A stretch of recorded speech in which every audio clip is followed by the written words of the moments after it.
Muito bem. Então a Helena me contatou semana passada para falar sobre, na verdade, ela queria que eu falasse um pouco sobre antropologia e sociologia, né? Sobre uma ótica espírita. E eu sugeri que nós acrescentássemos essa questão da evolução biológica, cultural e espiritual, que a antropologia tem como objeto exatamente isso, né? A antropologia acadêmica não trabalha a evolução espiritual, por exemplo, ela trabalha a evolução biológica, que é a antropologia física, e a evolução cultural, que é a antropologia cultural, e tem também a antropologia social. Mas nós trabalhamos dentro de uma ótica espírita, inclusive tem uma disciplina chamada Antropologia Espírita, que é ministrada pelo professor Mauri, no curso de Teologia. Inclusive ele publicou até um livro, né? Um primeiro volume, que está para sair o segundo, sobre a antropologia espírita. Qual é a diferença? É que nós consideramos que a nossa evolução é basicamente espiritual. Quer dizer, o nosso progresso, e aliás eu quero até fazer um parêntese aqui, porque nós falamos muito em evolução, e talvez a gente não compreenda bem o que é evoluir, né? O que significa evoluir. Dá a impressão que o objetivo do espírito é evoluir. No meu entendimento, não é evoluir. Evoluir é o meio. É um meio.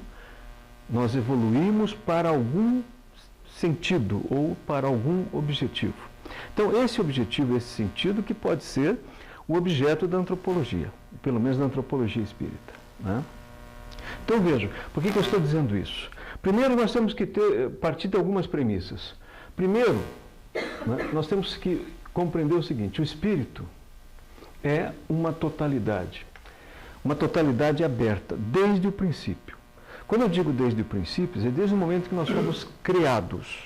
Nós falamos criados, né? Porque nós também usamos o termo criador, que é emprestado de um filósofo catarinense chamado Berto Roden, que ele distinguiu criação de criação, né? Criação, que é o criador, aquilo que foi criado supostamente, né, até onde nós entendemos, do nada. Mas esse nada não é um vazio, né? E criação é aquilo que nós podemos criar. Nós, seres humanos, e todos os seres vivos são capazes de criar. Mas criar a partir do quê? Do conhecido. Então, todos nós somos capazes de criar. Por exemplo, esse equipamento todo que está aqui foi uma criação humana. A partir do quê? Do que já existe. A matéria-prima, a tecnologia, os conhecimentos todos que estão armazenados e sintetizados nesse aparelho estavam aqui antes do ser humano, em formas diversas, dispersas, e que foram reunidas para se atingir um objetivo. Então, isso é criação. Então, quando nós fomos criados, nós já éramos, desde o princípio, uma totalidade aberta, porém aberta. O que significa essa totalidade? Até onde eu sei, até onde eu entendo, essa totalidade significa dizer o seguinte: nós já somos tudo o que nós deveremos ser desde o princípio. Parece um paradoxo, né? E é um paradoxo. Parece, quem sabe, uma contradição, mas é um paradoxo. Nós já somos tudo o que nós deveremos ser desde o princípio. Então, quando Deus nos criou, não sabemos exatamente como isso acontece, nós temos apenas a convicção de que nós fomos criados, porque se não tivéssemos sido criados, nós também seríamos deuses, né? Então, isso é uma questão lógica para nós, né? A razão nos diz isso. Então, nós fomos criados já em algum momento, e nesse momento da criação, é como se ele inoculasse em nós tudo aquilo que nós deveríamos ser. Tudo, absolutamente tudo. E o que nós fazemos nesse processo que nós chamamos de evolução, processo evolutivo, é justamente no movimento que nós fazemos, num sentido espiral, porque nós temos altos e baixos, fazemos avanços e recuos temporários, mas sempre num sentido crescente, que nós chamamos de progresso do espírito. Nesse processo que nós chamamos de evolutivo, nós vamos revelando a nós mesmos aquilo que nós já somos. Então, por que é que nós reencarnamos, por exemplo? Há uma fase, um estágio do espírito que nós precisamos reencarnar. Nós estamos aqui já há alguns bilhões de anos, quem sabe, nós que estamos nessa sala, e ficaremos mais alguns, sei lá quantos, milhões de anos ainda vinculados ao chamado polissistema material, que é, por exemplo, o universo que nós conhecemos, esse universo que nós chamamos de universo material. Desde o princípio, nós fomos passando pela experiência existencial nas formas mais primitivas imagináveis, onde em cada momento desses nós fazemos uma interação com o contexto, e esse contexto, que se apresenta sempre como um desafio, nos leva, nos induz a revelarmos a nós mesmos aquilo que nós já somos. Veja, é como se eu dissesse assim, nas situações difíceis é que nós nos conhecemos. Todo mundo já passou por situações difíceis, e é nesses momentos onde nós estamos assim, diante de situações, às vezes, dramáticas, nós acabamos nos conhecendo, tomando decisões, tendo atitudes que nós não imaginávamos que teríamos nessas circunstâncias, em situações normais. Então a gente diz assim, em situações difíceis a gente acaba se conhecendo melhor, né? Nós conhecemos os nossos limites, as nossas fraquezas, as nossas virtudes. Em situações de calmaria, de bonança, pouco nós temos que enfrentar desafios, pouco também fazemos o autoconhecimento. Embora façamos, mas não na mesma intensidade dos momentos críticos. Reencarnar é para o espírito um processo crítico. Reencarnar é extremamente desconfortável para o espírito. A matéria não é o seu habitat natural. Nós somos naturalmente espirituais. Nossa origem é espiritual. Mas quando nós fazemos essa interação com a matéria, nós sofremos os impactos e o circunstancial da matéria, que de certa forma nos oprime, ou melhor dizendo, nos comprime. Quando nós reencarnamos, nós temos que nos comprimir. Imaginem que o espírito, vou fazer uma imagem, né? Isso aqui é uma imagem, evidentemente, seja uma esfera, em termos dimensional. Vamos falar em dimensões. Aqui nessa sala nós temos conhecidas 3 dimensões mais o tempo, né? Altura, largura, profundidade e o tempo. É fácil para nós imaginarmos o que sejam essas 3 dimensões. Quando eu falo altura, largura, profundidade, todo mundo sabe do que eu estou falando. Mas o espírito é transdimensional. Ele não está vinculado e nem sujeito a uma limitação dimensional. E é difícil para nós compreendermos isso, porque nós não temos como imaginar o que seriam essas inúmeras ou infinitas dimensões. Veja, é que a gente sempre pensa em termos de paradigmas da matéria. Então fica difícil a gente fazer essa relação. Mas nós podemos fazer algumas analogias. Por exemplo, os físicos hoje, né, numa física bastante avançada, já trabalham a hipótese das chamadas de 11 dimensões, se eu não me engano. 11 ou 12 dimensões. 11, né? Isso na chamada teoria M, ou teoria das supercordas. Essas 11 dimensões estão além das 4 que nós conhecemos, ou das 3, fisicamente falando, que nós conhecemos. Essas 7 dimensões que os físicos se referem, que eles fazem uma analogia com cordas, né, como se em vez de nós termos partículas na realidade mais fundamental da matéria, nós temos uma espécies de cordas, como se fossem cordas de um violão, que conforme o traço em que você aperta, você emite um tipo de frequência e, portanto, um tipo de dimensão.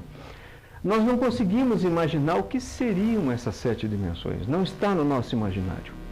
E os físicos também têm dificuldade de descrever, por isso que eles chamam de cordas. Não são cordas, mas eles fazem uma analogia para que a gente possa, numa linguagem corrente, pelo menos suspeitar o que eles estão dizendo numa linguagem puramente matemática. Então veja, é difícil nós compreendermos o que seja a transdimensionalidade do espírito. Então o espírito é transdimensional, mas o ser humano, que é o espírito encarnado, é tridimensional.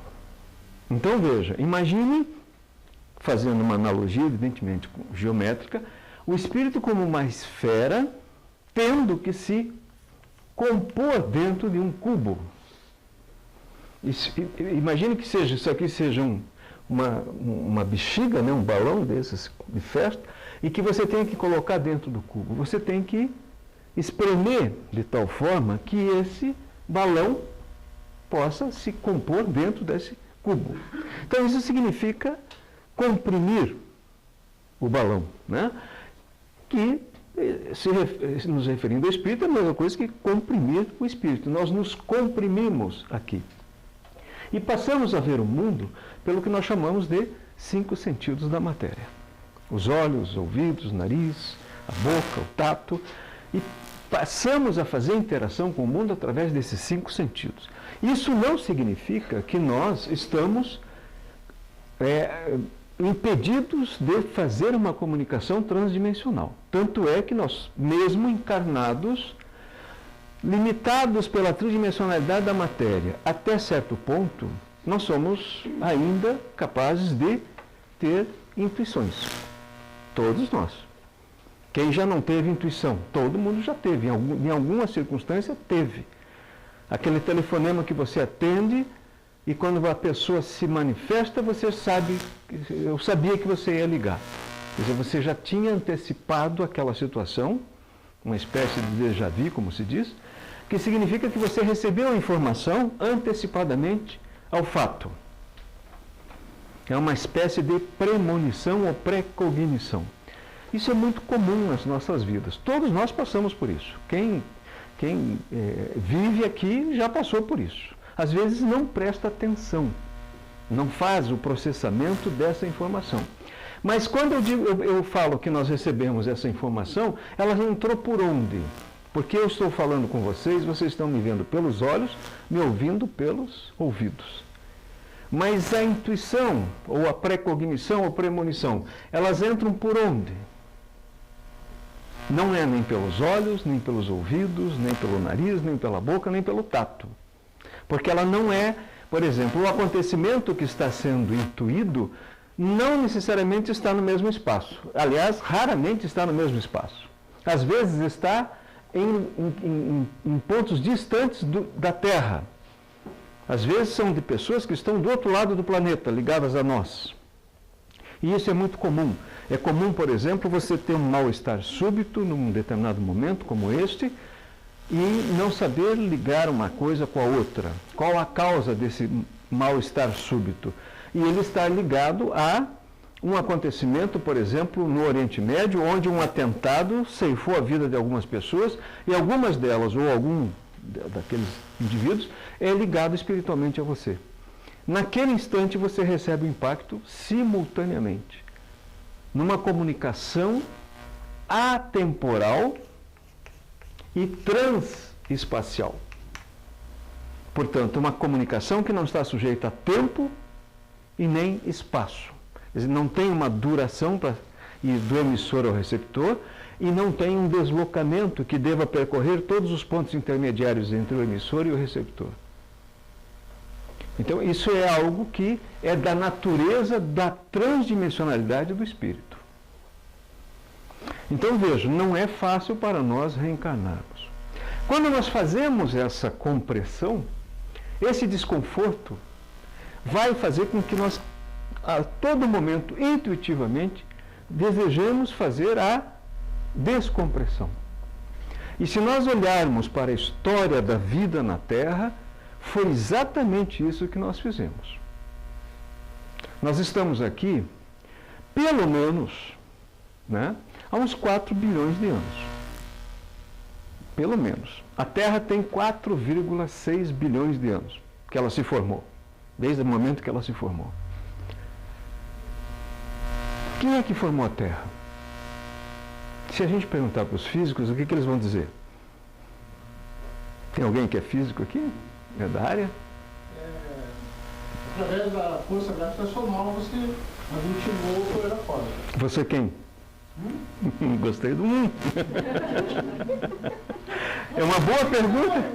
É uma boa pergunta, né? Bom, a força gravitacional, a força eletromagnética, a força fraca, a força forte. As 4 forças conhecidas é que estão por trás de tudo que nós conhecemos como ordem universal. A ordem dos elementos que estão no universo, os elementos tangíveis, ou do que nós chamamos de realidade manifesta, que é essa realidade que nós vemos, sentimos, percebemos pelos 5 sentidos da matéria. Né? Mas o que serão essas forças? O que seriam essas forças? É uma pergunta assim que fica no ar. Essas forças são... Porque eu sei o que é esse piano. Eu consigo tocar nesse piano. Mas uma força como a eletromagnética, a força fraca, a força forte, eu conheço os efeitos dessas forças. Mas a própria força em si, eu não conheço. Então veja, será que são forças reais? Ou o que nós chamamos de força são manifestações inteligíveis para o espírito que ele consegue compreender através de um formalismo matemático. E não uma força no sentido de realidade, né, de realidade manifesta. Então, no meu entendimento, para a gente não se estender muito, porque o nosso tempo não permite, eu entendo que, desde o princípio, o que nós chamamos de universo se organizou com base na presença do princípio inteligente. Não haveria ordem sem o princípio inteligente. O que é o princípio inteligente? É o espírito. É o espírito e nas suas mais variadas fases e estágios. Nós sabemos que nós somos espíritos encarnados, mas nós nem sempre estivemos nessa mesma situação. Nós já estivemos em situações anteriores diferentes desse estágio, desse status que nós desfrutamos hoje. Mas nós somos o princípio inteligente. Só que, no nosso caso, como disse, os espíritos disseram para o próprio Kardec, quando ele perguntou o que é o espírito, ele disse assim, o espírito, eles disseram, é o princípio inteligente individualizado. Então há um princípio inteligente que organiza tudo. Né? Esse princípio inteligente é criatura, não é o próprio Criador. Ele é criado pelo Criador, que é o princípio inteligente. Nós somos como se fôssemos fagulhas desse princípio inteligente. Não é um sentido assim que às vezes certas tradições, principalmente orientais, dizem que nós pertencemos a uma totalidade e quando desencarnamos voltamos para essa totalidade, como se fôssemos gotas de um oceano que se destacam e quando nós desencarnamos essas gotas retornam ao oceano e volta tudo a ser algo indefinível ou indefinido. Né? Não é isso. Eu entendo que, tendo origem no princípio inteligente, nós já somos uma individualidade desde o princípio. Por quê? Porque cada um de nós é essa totalidade aberta. Veja, é difícil a gente começar a pensar sobre isso, porque nós ainda temos uma herança conceitual e cultural ligada ao evolucionismo, que foi uma grande contribuição de Charles Darwin, mas que nos trouxe uma ideia de que evoluir é sair do simples para o complexo. De uma coisa bastante simples para algo bastante complexo. Essa ideia é um sentido linear, evolutivo linear. E, na verdade, me parece que não é bem assim. Né? Por isso que eu entendo que a evolução é um meio, não é um processo em que você vai galgando degraus que não existiam antes, mas um meio de você revelar aquilo que já estava em você. Se vocês quiserem interromper, podem interromper. Né? No final eu vou deixar um tempo para a gente, para perguntas, questionamentos, etc. Mas não se preocupe pode interromper a hora que achar que está muito complicado, né? Está difícil de entender o que eu estou dizendo, podem interromper, fiquem à vontade. Tá? Então veja, isso aqui são algumas premissas que eu estou colocando. Nós somos uma totalidade aberta, o espírito é transdimensional e o ser humano, que é o espírito encarnado, é tridimensional. Nós fazemos essa inserção no chamado polissistema material. Nessa inserção nós fazemos uma compressão inevitável e essa compressão vai nos levar permanentemente a buscar a descompressão.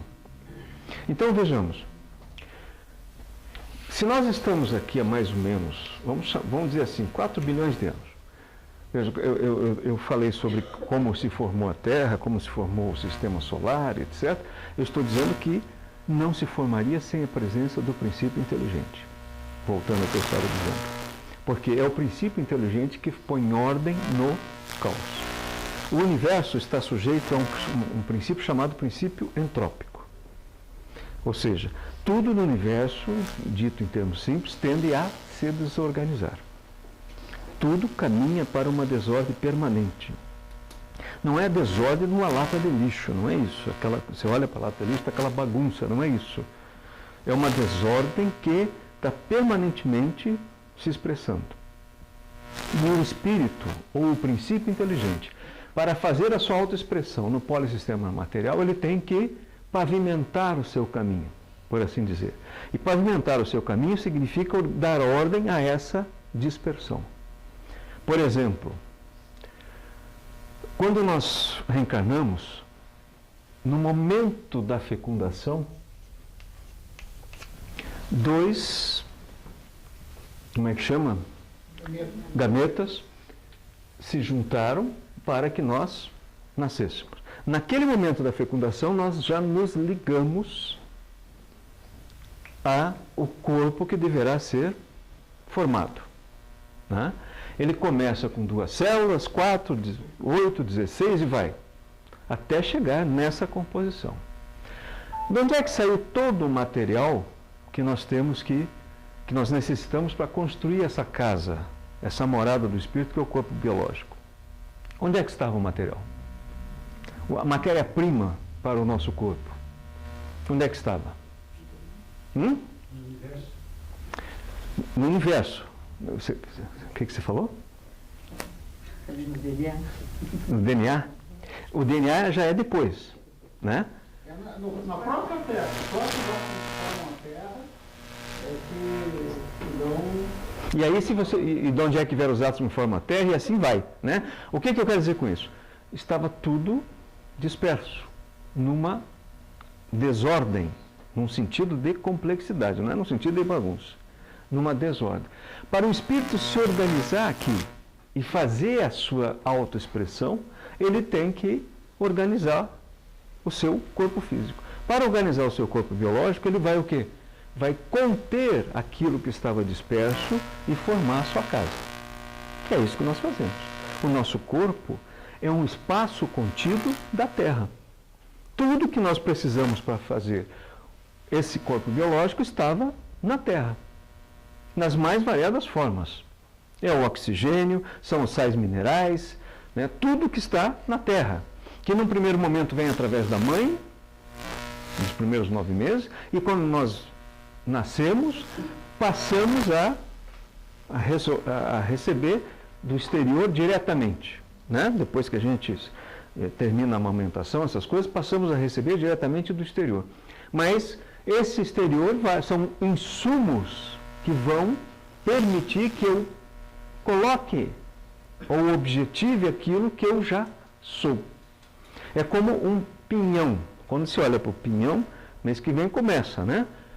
Você olha para o pinhão, você não vê nele esteticamente o pinheiro, a araucária. Mas ela está integralmente ali. Na forma do quê? Informação. A semente é uma informação. Tudo que ela vai ser está ali.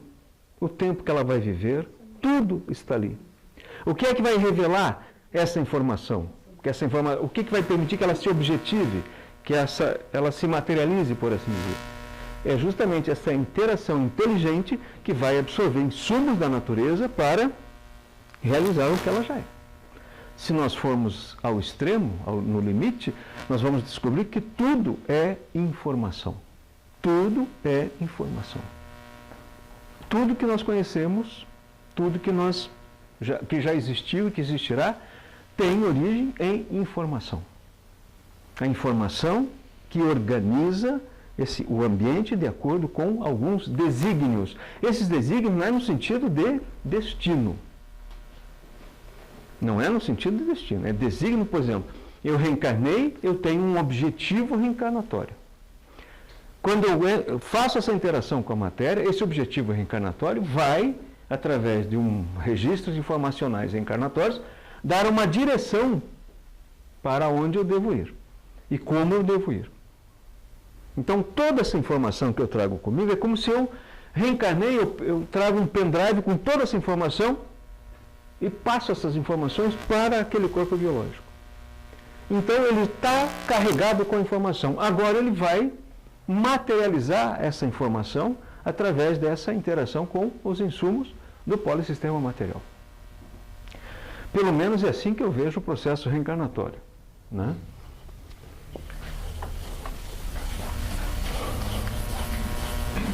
Até aqui,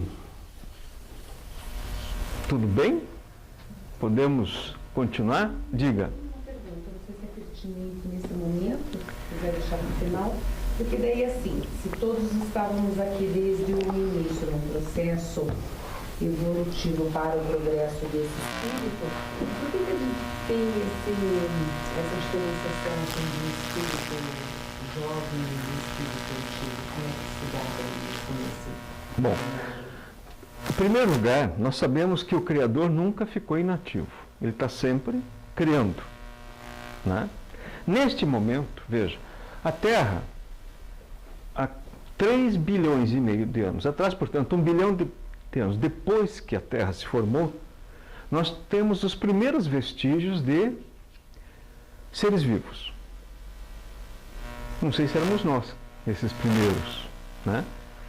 Vamos supor que alguns que estão aqui já fossem, e outros não, vieram depois, né?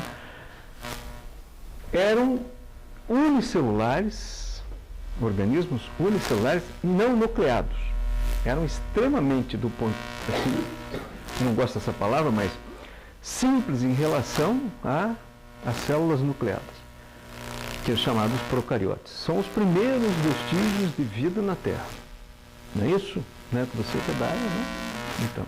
Então me corrija, né? Levou 1 bilhão e 700 milhões de anos para que a primeira célula nucleada surgisse a partir desta célula, dos procariotes para os eucariotes. Dos eucariotes para os peixes, levou 800 milhões de anos. Então, veja, o tempo vai correndo exponencialmente, né? E do peixe até o Homo sapiens, mais 800 milhões de anos. Veja, do peixe para o Homo sapiens.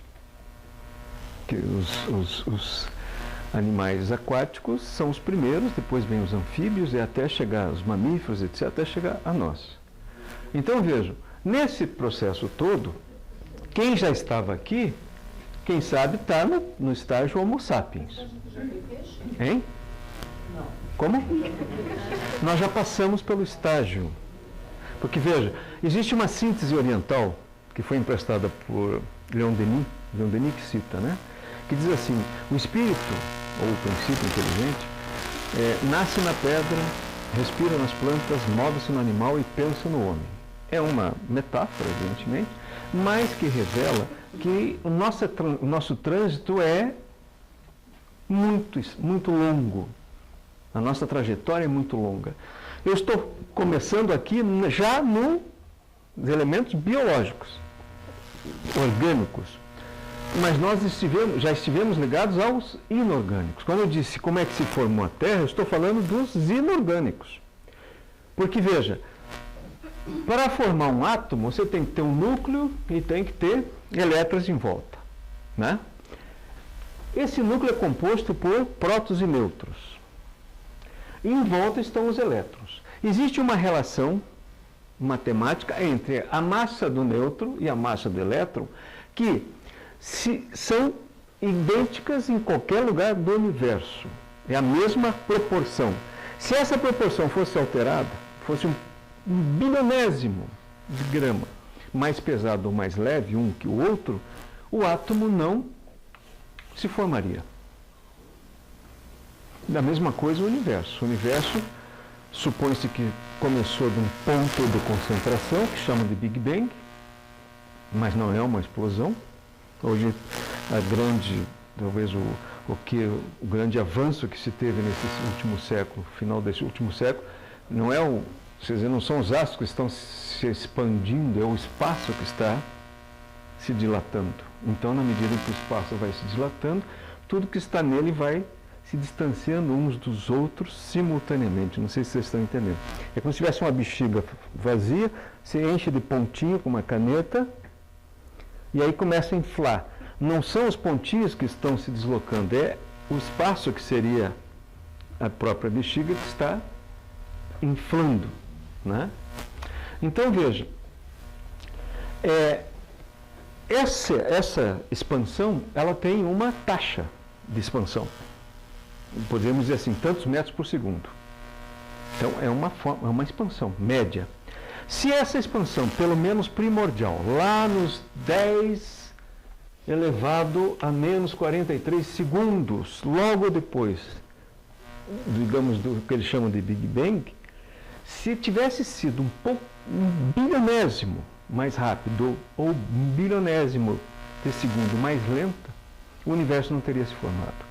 Ou teria se espalhado indefinidamente, ou não teria se expandido. Então, veja, é uma sintonia finíssima.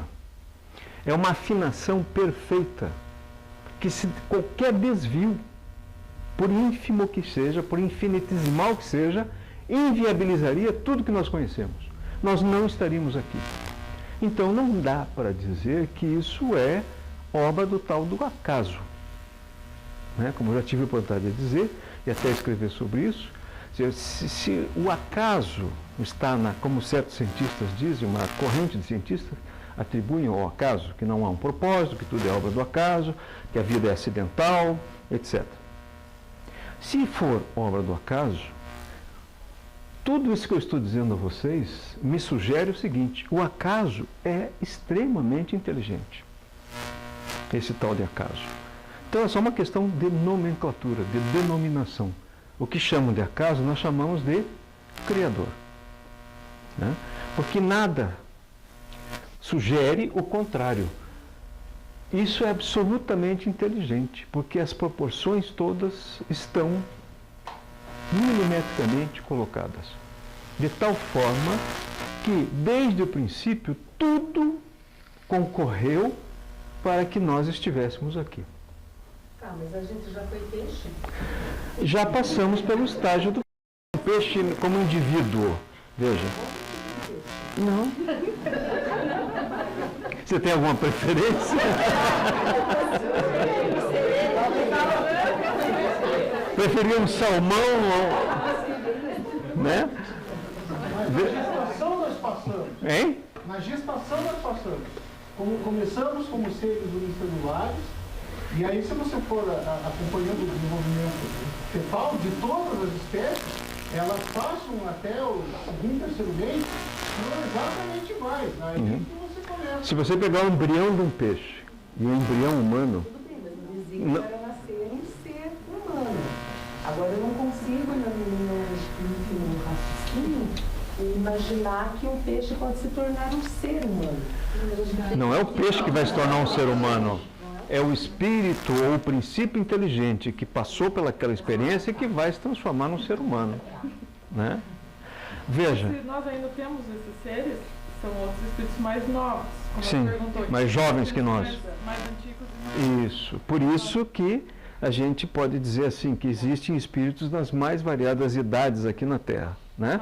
É o princípio inteligente na sua expressão, né? Infinitamente multifacetado.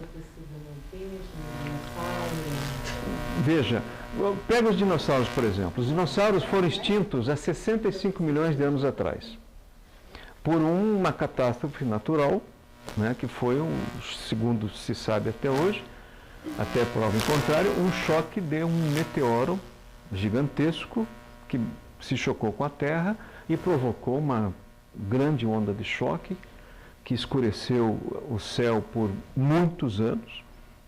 Imaginem a poeira que ficou até baixar a poeira, porque uma coisa é você derrubar uma pedra do tamanho desse piano aqui, levantar aquele pó.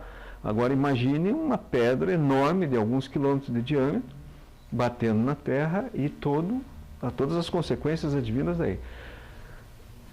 Em resumo, isso inviabilizou a vida para os grandes animais. Os grandes mamíferos, vertebrados, não mamíferos, desapareceram.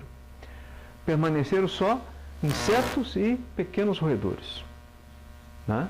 E dos pequenos roedores foi evoluindo biologicamente para espécies posteriores, como os lêmures, depois os símios mais primitivos, até chegar no Homo sapiens. Nós não somos uma linha direta com eles, né? Nós somos parentes. Se tem, as informações que nós temos dizem que nós temos uma ramificação, temos um tronco comum, mas de um certo tempo, que é o chamado elo perdido, um braço desembocou no Homo sapiens, outro nos símios, orangotangos, gorilas, etc. Veio depois da mulher sábia. Hein? Veio depois da mulher sábia. Também. Claro, a mulher Então, veja, todo esse processo nós experimentamos desde o princípio. Nós somos a síntese de toda a evolução da vida na Terra. A evolução da vida. Da vida. Mas se for em questão de evolução, Sim. pessoas como mesmo como peixe, meu cachorro é muito mais evoluído, eu acho que muito homem sabe. Por que você diz isso? Todo mundo acha que o seu cachorro é evoluído. Na questão que a gente fala que eu acho que todos são inteligentes, né? Todos os seres humanos. Sim. Aliás, todos os seres vivos. Uhum. Mas, se você olhar alguns animais e ver a maneira com que ele se comporta, você chega no ser humano. O que o ser humano é? Veja. Nós temos dificuldade em entender o que é inteligência. Nós sabemos o que é, mas não sabemos muito dizer o que é. Né? Veja. Amor, né? O amor também é uma das maiores evoluções, né? Se evolui como amor. Sim. Mas veja, existe os animais nos surpreendem, por exemplo, uma forma como eles organizam o seu espaço. Pegue as abelhas, por exemplo. As abelhas têm uma inteligência, né, que nos surpreende os engenheiros, surpreende os biólogos, enfim, as formigas. Mas vamos pegar as abelhas que são mais familiares, né? Elas produzem o mel em favos hexagonais, né? Não é isso? Todo favo é assim. Se nós observarmos, nós vamos ver que é uma forma geométrica que permite que todos os lados se toquem sem deixar qualquer espaço, porque se fossem círculos, nós teríamos espaços desperdiçados aqui, né? Aí você pode dizer que poderia ser triângulos ou quadrados, mas, segundo os entendidos dessa matéria, o mesmo volume, a mesma área do hexágono em relação à mesma área do triângulo do quadrado comporta um volume maior de mel do que essas outras formas geométricas. Então é como se a abelha tivesse experimentado todas as formas geométricas conhecidas e decidido, essa é a melhor. E ela é a melhor de todas, para a finalidade do favo. Segundo, elas fazem o favo dos dois lados, né? A fileira de favos é dos dois lados do favo. E tem uma inclinação de 13 graus, exatamente 13 graus. Então, alguém vai lá com régua, compasso e faz a medição e aprova, né? O fiscal lá do CREA deles aprova o favo. Por quê? Para o mel não cair. Então, ele fica numa inclinação que o mel não cai. Segundo, ele tem que ficar numa temperatura, se eu não me engano, de 34 ou 32 graus. Vamos supor que seja 34. Senão ele não dá certo. Quando esfria muito, elas vêm e todas ficam em torno do favo, uma juntinha da outra, para aquecer. Até chegar na temperatura ideal. Se esquenta demais, elas vêm e começam a refrigerar com as asinhas. Batem as asinhas até a temperatura voltar a esse.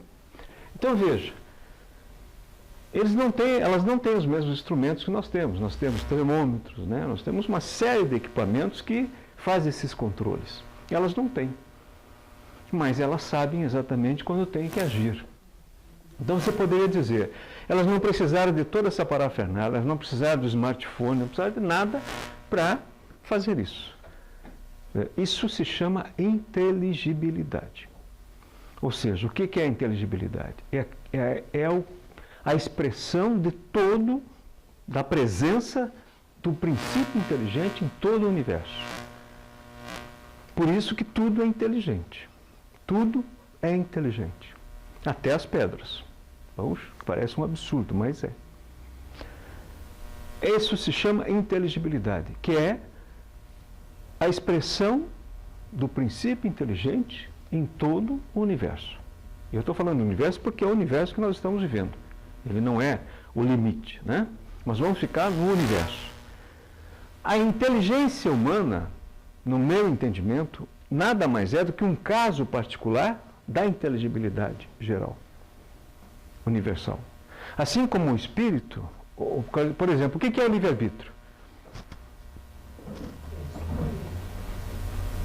O livre-arbítrio é um caso particular de uma lei maior, que a gente chama de lei de liberdade. Porque todos os seres vivos que nós conhecemos estão vinculados a esse fundamento chamado lei de liberdade.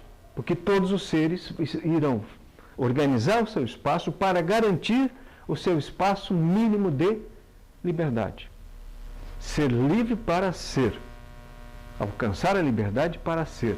Então, por isso que as espécies, todas de formas diferentes, fazem demarcação de território. Para garantir um espaço mínimo de existência do indivíduo e da espécie. E todos sabem exatamente como tem que fazer e o quanto tem que fazer. Ninguém vai marcar mais do que o necessário. Nenhuma espécie vai demarcar mais do que o necessário. Diferentemente de nós, que se pudermos pegar todas as terras de Curitiba e colocar no nosso nome, nós colocamos, né? Sem precisar dessa terra toda. Por que nós fazemos isso? Porque nós temos o tal do livre-arbítrio. Mas ele nada mais é do que um desdobramento natural do processo evolutivo que leva ao progresso do espírito, da chamada lei de liberdade, que é universal. Então, no nosso caso, nós precisamos de uma parafernália enorme para fazer a mesma coisa. Ar-condicionado, uma série de coisas, né?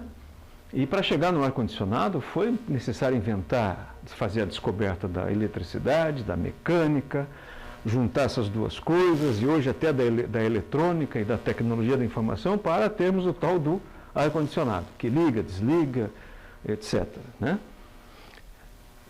Isso nos coloca numa posição de inferioridade? Não. Não. Porque só o fato de nós podermos fazer escolhas já nos coloca no topo do processo evolutivo biológico na Terra. Só isso já nos coloca no topo do processo evolutivo. Nós não podemos fazer comparações comportamentais. O animal não tem nas suas ações consequências morais, porque ele não sabe o que faz, no sentido que nós chamamos de saber o que faz, né? Ele age de acordo com uma programação genética. Por exemplo, se ele ataca um outro animal, ou ele ataca até um ser humano, ele está reagindo de acordo com aquilo que ele foi programado para reagir. Inteligentemente, mas programado. O passarinho, todas as manhãs ele vai sair 6 horas da manhã do ninho, vai passar o dia todo fora e volta às 6 horas da tarde. Todos eles vão fazer isso. Nenhum vai fazer diferente. A mesma coisa vale para qualquer outro animal, outra ave. Todos têm que fazer, sabe exatamente sabe, entre aspas, o que tem que fazer. Mas não fazem diferente daquilo que a espécie está programada. A abelha sempre irá fazer o favo dessa forma. Ela não tem essa margem de flexibilidade que nós temos.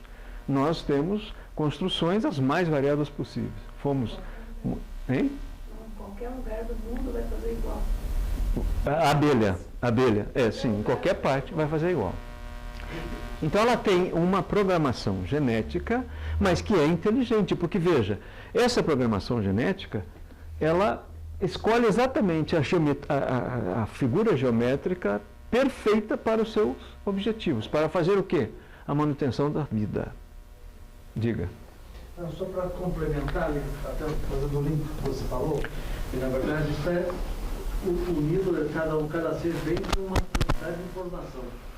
E o passar desse tempo, a gente consegue perceber o mínimo, as mudanças desse estado de informação. A gente olha hoje, eu brinco sempre que a gente vê um cachorro que sabe atravessar a rua. Isso. Tá? Porque muitos já morreram, ele já viu muitos morrendo, hoje ele olha dos dois lados, dentro do meio carro e atravessa. Sim. Porque ele já carregou com ele essa informação. Isso. Então aí, juntando aquela linha, está falando aquele processo evolutivo ali também, e de informações agregadas. Por isso que não há fronteiras nítidas entre uma espécie e outra. Foi isso que surpreendeu Darwin, por exemplo. Porque a alegoria criacionista tinha colocado que todos os seres tinham sido criados exatamente como são. Então, são distintos e separados, né? O que Darwin revelou, e ele não falou exatamente isso, mas permitiu que posteriormente se chegasse à conclusão, que há uma distinção entre todos os seres, mas não uma separação. Não há solução de continuidade nítida, clara, peremptória entre nenhuma das espécies. Onde termina uma, onde começa a outra. Quando eu pergunto assim, o que é que nos diferencia dos demais seres? Pega o exemplo da abelha, mas pega qualquer exemplo de qualquer ser vivo, inclusive das plantas, e nos diga, ou me diga, o que é que nos difere deles, nós seres humanos? Hein?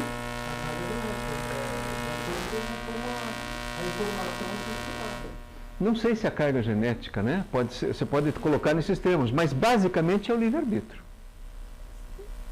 É o livre-arbítrio, que eles também estão dentro da lei de liberdade, mas não na forma de ainda livre-arbítrio. Que eles não tomam decisões. Um passarinho não vai mudar de emprego, por exemplo.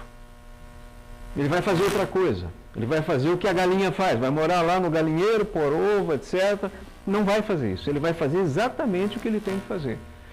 Todos, tem um cientista chamado Rupert Sheldrake, um cientista britânico, que ele diz assim, todos os seres têm consciência. Todos, as plantas, os animais, os seres humanos, têm consciência. Porque todos sabem o que têm que fazer. E todos fazem exatamente o que têm que fazer. Só o homem o ser humano que faz diferente. Por quê? Porque tem o livre-arbítrio. Então ele pode deixar de fazer o que tem que fazer. Ou pode fazer aquilo que não deve fazer. Como acontece conosco no dia a dia. Né? A diferença é que eles, os não humanos, vamos chamar assim, não têm consciência de que têm consciência. Nós temos consciência de que temos consciência, porque nós temos autopercepção. Nós sabemos que nós somos nós. Quando eu me olho no espelho, eu sei que eu sou eu. Então eu tenho autopercepção, eu tenho autoconsciência. Então eu tenho consciência de que eu tenho consciência. Eles não têm consciência de que têm consciência. Mas isso não os impede de aprender. Quanto mais se aproximam, digamos assim, desse cume que seria o Homo sapiens, mais você percebe a facilidade que eles têm, maior é a facilidade de eles fazerem aprendizado. Você citou os cães de rua. Os cães de rua realmente aprenderam a atravessar a rua. E isso, evidentemente, é uma experiência acumulada que faz o registro genético e vai passando de geração a geração. Eu tenho eu moro numa área rural e tenho muitos animais lá. E tem uma cadela que nasceu lá em casa, mas a mãe foi achada na rua. Ela apareceu por lá, a gente recolheu e ela depois deu cria. Deu 9, né? Assim, em retribuição por ter sido acolhida, deu 9 netinhos. E uma delas, ela, até hoje, ela tem medo de pessoas, de seres humanos. Né? Eu chego perto dela, assim, mesmo eu dou comida todos os dias, essas coisas, ela fica meio arredia até eu chegar, passar a mão na cabeça, aí ela se acalma. Eu entendo que é uma memória genética dos maus tratos que ela teve na rua, que os antepassados dela, né? Então, isso me parece que é bastante evidente, assim, quando nós observamos os animais. Mas os animais domésticos, é muito comum você ver que eles aprendem certos sons característicos que nós emitimos e já sabem o comportamento adequado. Por exemplo, banho, né? Eles percebem quando você está arrumando as coisas já para dar o banho, pronto. Né? Eu já citei esse exemplo, por exemplo, eu tenho cães e gatos. Os gatos ficam dentro de casa, mas quando eu vou sair, eu ponho isso para fora, né, para fazer as necessidades. Mas eles sabem quando eu vou sair. E eles sabem. Eu não falo nada, não preciso dizer nada, mas eles já sabem e se escondem embaixo do sofá. Você acha que ele saía? E aí tem que sair catando antes de sair. Eu já conheço. Então, por exemplo, eu estou na sala vendo televisão, eles estão ali comigo. Quando eu desligo a televisão e levanto, eles sabem que eu vou pegá-los e colocá-los na área de serviço, que aí eu fecho a porta e deixo eles lá. Eles já... Então o que eu faço agora? Eu não desligo a televisão. Eu levanto, vou lá, levo alguma coisa na cozinha que eu estava usando, volto como se fosse continuar assistindo e pá! Isso é um aprendizado. Né? Há relatos científicos de, por exemplo, grupos de leões, de leoas, que aprenderam a caçar em grupo. Tiveram que fazer uma adaptação em face da escassez de caça na região. Então, antes eles caçavam sozinhos, elas caçavam sozinhos, porque a leoa que caça, né? O leão só fica lá. Elas aprenderam a se organizar para cercar a caça. Isso é um aprendizado. Ainda não estendendo demais, tem alguns relatos, tem alguns estudos, mas que, por exemplo, o conhecimento, o desenvolvimento de determinada técnica, por exemplo, nos macacos, numa ilha isolada, uma casa feita de cidade isolada, mas aquilo que eles descobriram, começaram a fazer, começou a se encontrar em outros macacos de outra região do planeta, num processo aí, semelhante que a gente falou, que está expandindo as três dimensões. Houve uma... Esse autor que eu citei, esse biólogo chamado Rupert Sheldrake, ele fala sobre isso, que, assim, de forma incompreensível, digamos assim, para a ciência, a experiência que aquele grupo alcançou se multiplicou em outras ilhas sem o contato.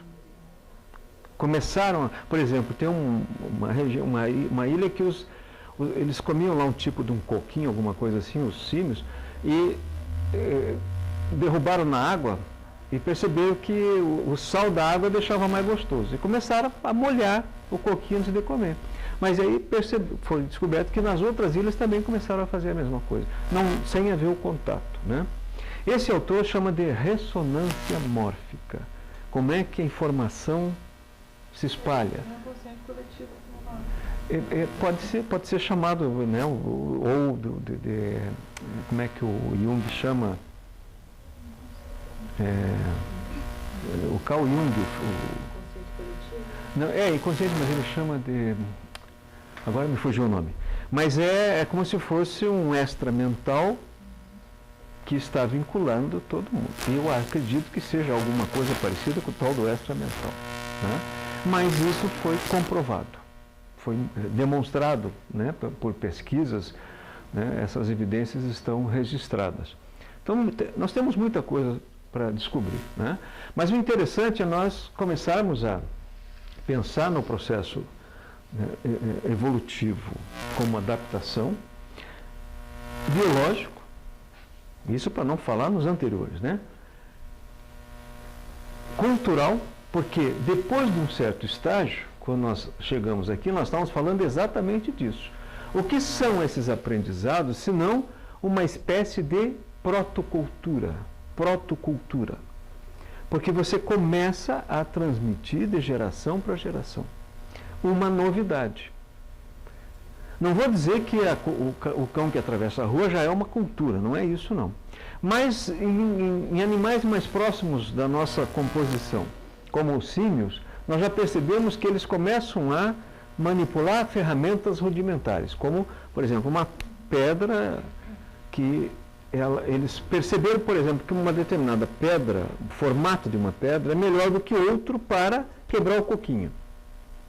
E descobriram que se colocar o coquinho num orifício da rocha, é melhor ainda, porque aí não espalha.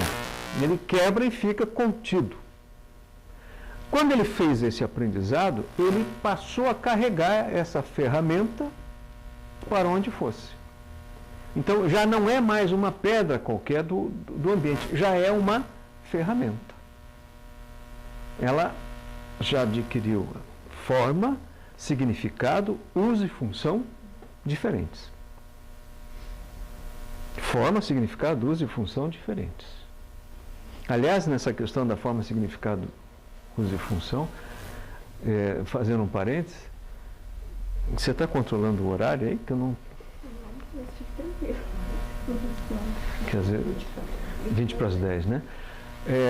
Tem uma historinha que, nesses livros de antropologia que conta assim, que um padre foi, um religioso, foi conviver com uma temporada com uma tribo de indígenas, não sei se você conhece, Marília, esse texto. Ele é um padre que foi, um padre, acho que é um religioso, foi conviver com uma tribo indígena. E ele veio do exterior, né?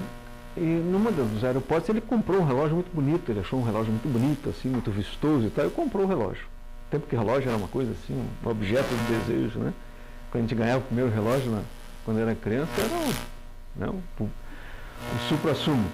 E aí ele chegou nessa tribo e começou a interagir, e tem um jovem que passa a fazer companhia a ele, né? Servia até como guia, etc. E ele percebeu que o jovem olhava muito para o relógio dele. Conversava com ele, olhava assim, aquele olhar de desejo do relógio. E depois de um certo tempo que ele terminou a missão, tinha que voltar, ele foi se despedir e tudo, e aí pensou assim, poxa, mas ele gostou tanto, vou deixar de presente. Deu de presente o relógio para o jovem índio lá. Aí, um pouco antes dele partir, o índio foi lá e chamou ele, queria mostrar uma coisa para ele e tal, levou ele lá no meio da floresta, assim, e tinha uns ornamentos numas árvores, assim, e um relógio lá no meio da árvore, assim. Ele tinha colocado o relógio lá no meio da árvore, assim, no meio dos ornamentos. O religioso ficou assim, quieto e tal, fingiu que estava sorrindo, mas ficou decepcionado. Poxa vida, paguei tão caro no relógio para o sujeito colocar lá pendurado no árvore. E aí voltou para o lugar onde ele vivia e tal, estava fazendo um relatório lá no seu gabinete e lembrou desse episódio e pensou assim, puxa vida, que estranho, né? Que coisa absurda o que ele fez com o relógio. Mas em volta dele as paredes estavam repletas de arcos, flechas, tacapes, etc., que ele tinha trazido como presente e estava lá ornando, né, o seu escritório. Então, ou seja, forma, significado, uso, função, sim. Quer ver um outro exemplo? Eu já falei isso em outros grupos, alguns já conhecem esse exemplo. Finados, 2 de novembro, as pessoas compram muitas velas, né? Acendem velas nos cemitérios, etc. E qual é a intenção da vela? Iluminar, né? Iluminar o quê? Hã? Então, seja alguma coisa, iluminar o caminho, né? A ideia de que a pessoa está numa escuridão, alguma coisa assim, né? Mas a origem vem lá da antiguidade e provavelmente da cultura romana, que traz a religião para o lar. A religião passa a ser uma manifestação doméstica e eles constroem os primeiros, né, ornamentos que nós chamamos de altar, né? Em algum canto da casa eles faziam um altar, que nós chamamos de altar, e nesse altar eles esculpiam figuras humanas em madeira, representando os ancestrais, né, da família, que seriam os protetores do lar, e evidentemente acendiam velas, né, candeeiros, essas coisas todas, né? Mas única e exclusivamente porque não existia luz elétrica, só por isso. E veja como é que isso, no tempo e no espaço, chega até nós. O altar e a vela. E o santo. A imagem não foi uma invenção do clero católico. Ela vem de muito antes disso. Porque como nós estamos no polissistema material, nós precisamos da referência da matéria. É como Deus. O Deus para nós é um Deus antropológico. Quando você pensa em Deus, você pensa um Deus pessoal, né?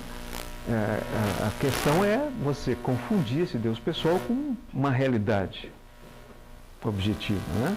Mas na verdade é uma forma de expressão para nós organizarmos o pensamento em torno disso, dessa essência, dessa substância que nós chamamos Deus.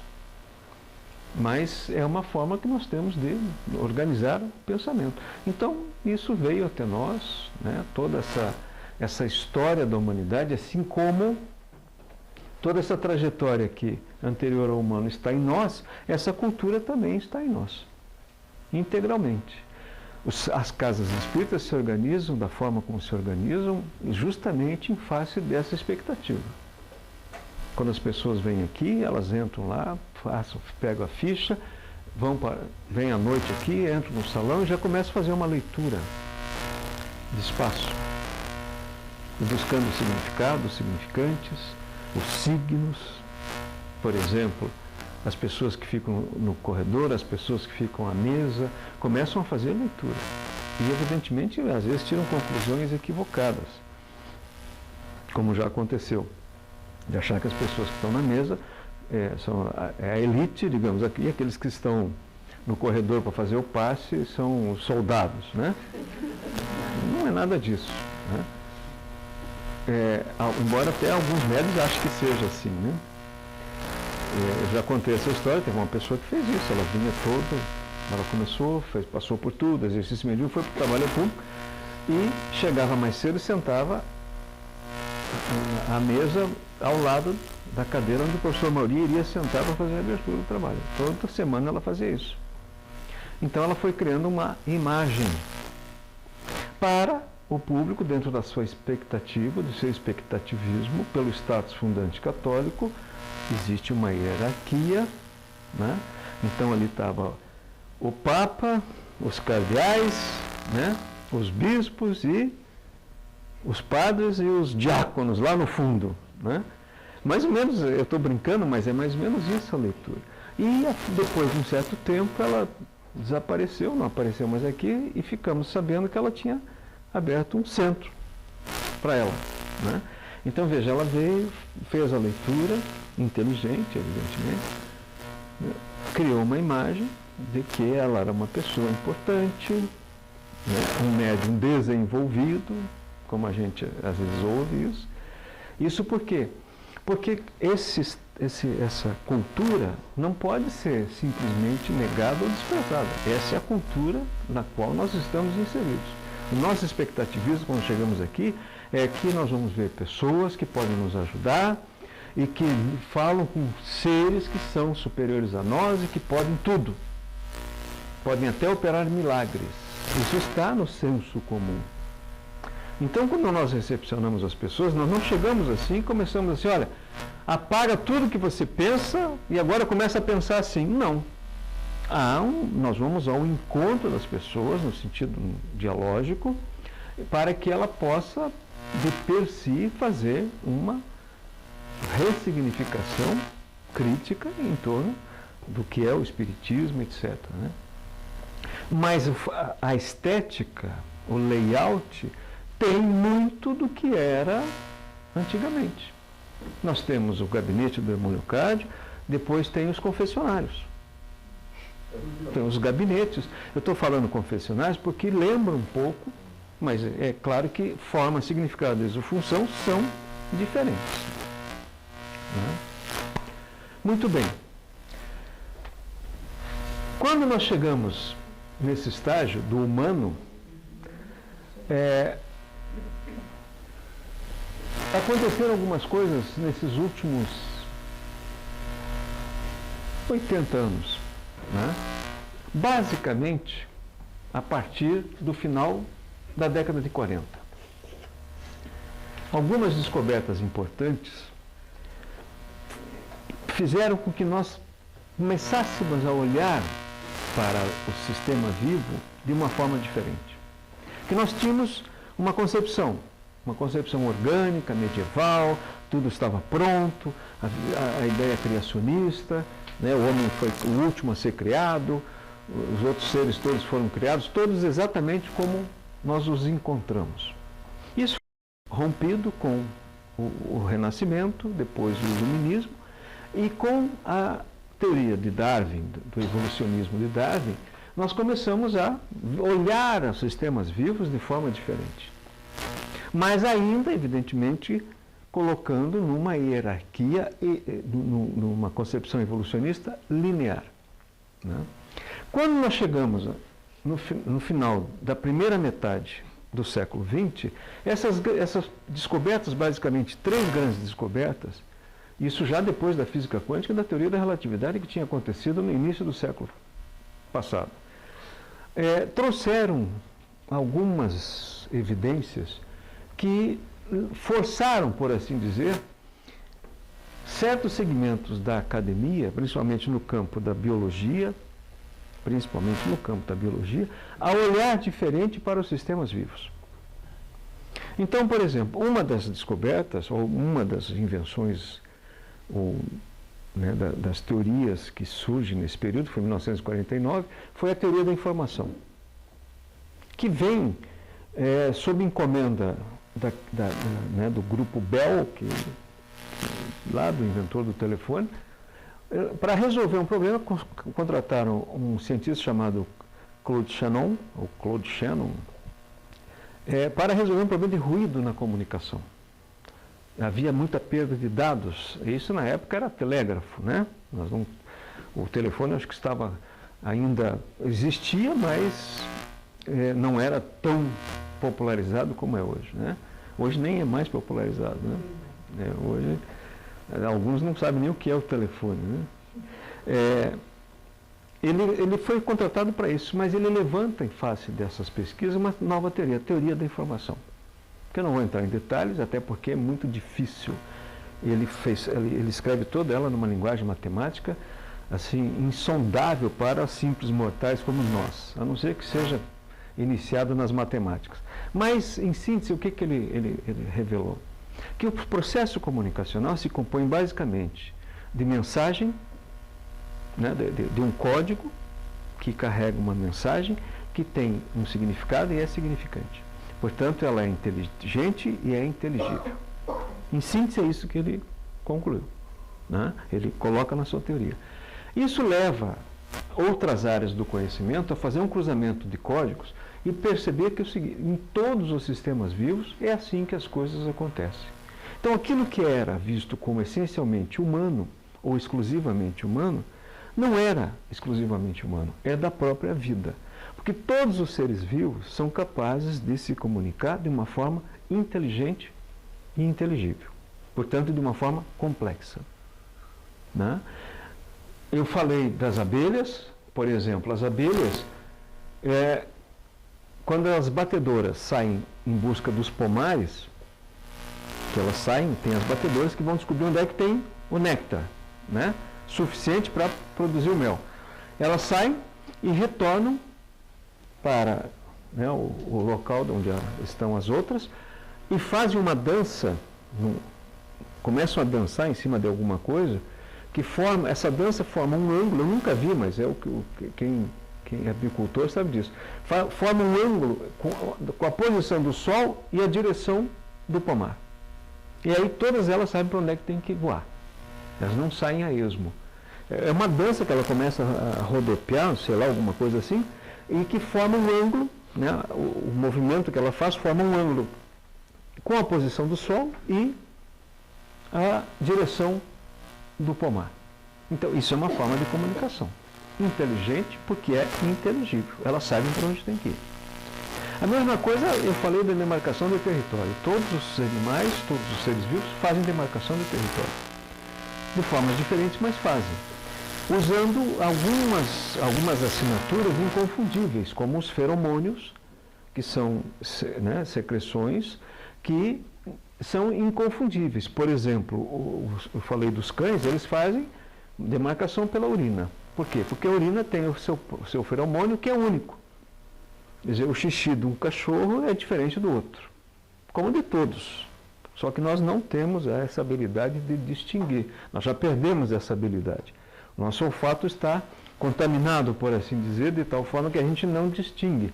Você é capaz de passar num canto desses aí perto do Teatro Guaíra e descobrir que ali virou mictório público, né? Mas você não sabe de quem é. Sabe que é humano. Né? Mas o animal sabe que aquela urina não é dele. Então, quando o cão fez isso, ele emitiu uma mensagem carregada por um código, que é o feromônio, né, um meio, e essa mensagem é inteligente e inteligível, porque o outro sabe exatamente o que ela está dizendo. Este território tem dono, falando numa linguagem humana. Então, isso significa que aquilo que nós considerávamos essencialmente ou exclusivamente humano não é humano. O humano é um caso particular de um sistema maior, que é esse conjunto que nós chamamos de sistema vivo. Todos os seres são capazes de se comunicar de forma complexa. Por que é inteligente? Porque a mensagem é compreendida pelo outro. Nós também nos comunicamos assim. Mas como nós somos indivíduos singulares no estágio que estamos, nós somos capazes de confundir a mensagem e até fraudar a mensagem, porque nós temos o livre-arbítrio, né? Não se falsificam escrituras, não se vende terras, né? Eu me lembro que uma vez teve um político que, há muitos anos atrás, ele vendeu tantas terras na Amazônia que dava para cobrir o país inteiro, mas era só um pedacinho que ele multiplicava lá com escrituras falsas. Muitos anos atrás, né? Isso, nenhum cão vai fazer isso. Nós, pela nossa singularidade, você já conhece aquela experiência do telefone sem fio, né? Eu chego e falo para você alguma coisa no ouvido, conto uma historinha e falo, agora você passa para ela, no ouvido. Aí quando chega lá no final, né, o Rogério vai revelar a historinha para nós. Nada a ver. O ser humano interpreta, né? Hein? Nós interpretamos. Com base no quê? Na nossa singularidade. Quando nós ouvimos alguma coisa, é a nossa totalidade aberta que ouve. Não é só o ouvido. É a sua totalidade. Quando vocês entraram aqui, entraram como totalidade. E essa totalidade que interage com o que eu estou dizendo. Como cada um de nós é único, porque cada um tem uma história de vida inconfundível, vocês não ouvem do mesmo jeito e nem processam do mesmo jeito. Se eu pedisse que vocês reproduzissem os últimos 15 minutos do que nós falamos aqui, né? Não vou dizer que vão falar coisas discrepantes, mas você vai enfatizar coisas que ela não vai enfatizar, porque aquilo que mais te sensibilizou tem a ver com a sua singularidade, que é diferente da dela. Isso em educação, em processos de avaliação, né, escolares, é fundamental. Né, você fazer uma revisão dos processos avaliativos justamente em face dessa singularidade. Você não pode fazer uma avaliação em que tenha só uma resposta, porque você está reduzindo a diversidade a um modelo. Ou é o modelo do professor ou é o modelo do autor que você está trabalhando, o que é uma violência. Né? Isso não significa dizer que tudo que as pessoas disserem está certo, não é isso. Mas a forma como elas vão dizer é única, é singular. Qualquer coisa. Descrevam esse objeto. Escrevam em 5 linhas o que é esse objeto. Não teremos 2 redações iguais. Que a forma como você vai relacionar, porque nada existe isoladamente, tudo é um conjunto de relações. Tudo que nós vemos é um conjunto de relações, não é algo isolado. Nós vamos singularizar. Né? De acordo com o quê? Com a nossa história de vida. Então, essa singularidade é que faz com que nós façamos essa interpretação, e aí, quando chega lá no final, parece que chega uma história completamente diferente. Parece não, chega, né? Daquela que ela ouviu aqui. Está errado? Não. Não foi fraude, não foi nada. É como cada um vai fazer esse processamento. Isso é a vida em sociedade. A vida em sociedade é assim. Ninguém vê a mesma coisa do mesmo jeito. 2 pessoas, em hipótese nenhuma, veem a mesma coisa do mesmo jeito. Então, vejo, nesse processo evolutivo, quando nós fomos peixes, nós não éramos um peixe individual. Nós não éramos, cada um de nós, um peixinho, não. Cada cardume, por assim dizer, está composto por um proto-espírito. Vocês já viram em documentários, quando o cardume está se movimentando embaixo d'água, ele parece um corpo só? São milhares ou centenas de peixinhos que viram para a mesma direção, como se tivesse um maestro ali dizendo agora para cá, outro agora para lá, e fazem aquilo com uma perfeição, né? E até para se proteger dos predadores, etc., eles têm todo um comportamento que reagem exatamente da mesma forma, como se fosse um único corpo. Isso acontece com o formigueiro, acontece com o cupinzeiro, e é interessante, se você eliminar a rainha, ele imediatamente começa a se desfazer. Os indivíduos, entre aspas, do formigueiro, do cupinzeiro, começam a se dispersar como se estivessem completamente perdidos. Hein?